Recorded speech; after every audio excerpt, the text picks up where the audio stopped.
Hello, SRT2. This is a review mini lecture on DirectBox Essentials. We covered this material in SRT1, and we will cover it more in depth in audio electronics and TFAS. This particular lecture is to kind of help you in SRT2 get ready for homework and test questions. So, what is a DirectBox? Well, it's a dongle, it's a converter, it's an adapter. It lets you plug in guitars and basses and keyboards and phones and that sort of thing that might have a 1/4-inch output and convert that into an XLR output that you can plug into mic preamps.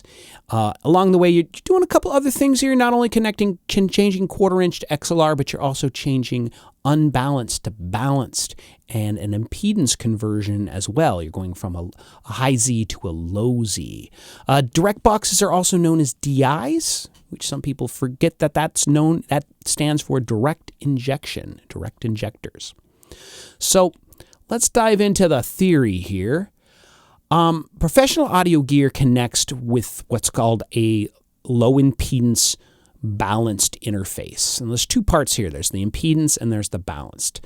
The balanced part is that the audio signal travels on 2 lines in an XLR cable, which has 3 lines. One line is the shield. It doesn't carry any audio at all. It's the shield.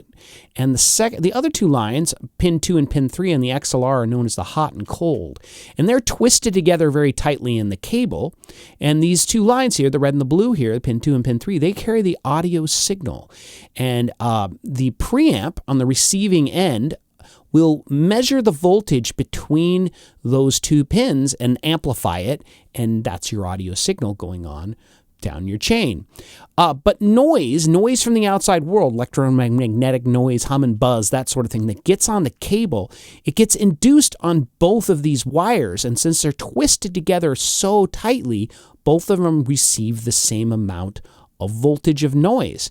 And the mic preamp amplifies the difference between pin 2 and pin 3, the signal, the music, the audio. But since the noise is the same, it gets canceled. So balanced interfaces are there to eliminate noise. And guitars and basses and keyboards typically don't use balanced interfaces. They use unbalanced interfaces without this common mode rejection noise cancellation system. So this is what direct boxes do. They convert unbalanced guitars into balanced mic lines so you can go long distances without having to worry about noise. Now, the other thing about pro audio gear is it typically low in impedance, and it plugs into a mic preamp which has a higher impedance, because you always go from a low impedance to a higher impedance. It's called bridging. And with guitar lines, like this guitar cable here, they're typically higher in impedance. They're typically in the thousands of ohms an output impedance, whereas a microphone is typically in the hundreds of ohms in output impedance. And if you plug a bass directly into a mic preamp, what you typically get, this kind of high Z output of a guitar plugged into a low Z input of a preamp, typically you get a reduced voltage delivery, reduced signal delivery, and this will make the guitar noisier because you'll have to turn up the gain. And it can also, with active guitars, active keyboards, active basses, that sort of thing, active electronics, this situation will actually draw too much current from the source and could potentially overload the source. The source could distort. So we really need to do this conversion from consumer musical equipment of unbalanced high Z and turn that into low Z professional balanced, and that's what DirectBox does. And if you don't do this, if you don't do a DI, you're going to see a variety of side effects. One is you're going to get more hum and buzz because you won't have this common mode rejection to cancel the noise. You're going to see more voltage drop, more signal drop, more level loss, and this is going to require you on the preamp to turn it up louder, which is going to mean more noise in your signal. You could also create a low-pass filter. The combination of capacitance on the cable and resistance on the cable will create a low-pass filter and eat all your high end. A lot of guitar players have used long guitar cables before, and they found that their tone gets dark, and that's what's going on here. And so you really can't go a long distance and with a guitar line or a bass line unless you use a DI. If you plug your DI into a long guitar cable and run it 100 feet and plug it into front of house way out in the audience, you'll probably have noise, you'll have level loss, you'll have high frequency loss, and you might even have distortion. So this is what DIs do. The second other big kind of main thing that DIs do, well, there's a lot of things, but this other thing I'm going to talk about is ground loops.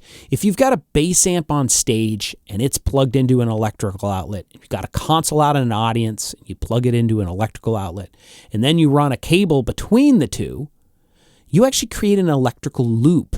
The shield of the mic cable connects to the shield on the chassis, the metal chassis of the console, which connects to the ground wires in your building, in your electrical system, which comes back and connects back into your bass amp, and you create a big loop.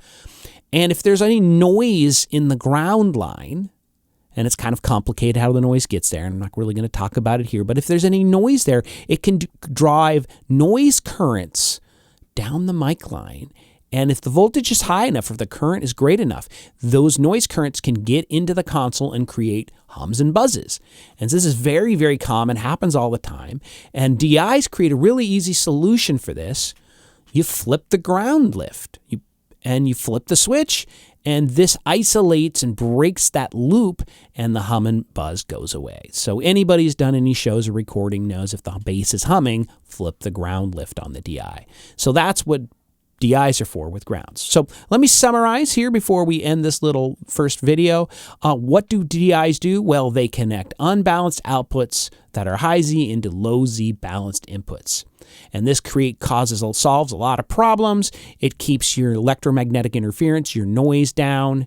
It keeps your high frequency treble loss from happening, minimizes it, creates a bridged relationship between the source and load, which means the guitar will sound appropriately when plugged into the mic preamp. It will step down the output voltage of higher voltage guitars, active guitars, so they won't clip the preamp. It will avoid noise on long cable runs. It will create ground isolation between the preamp and the amplifier on stage. And most importantly, most conveniently, it lets you plug a guitar into the DI, send it off to the microphone, and also split its output to go to the guitar amp. And I'll explore that in the next video in just a second. So here you go. Here's the theory. Here's what DIs do. It's actually pretty complicated, but it's really, really practical, and using it is very simple. And I will explore that in the next video. Thank you.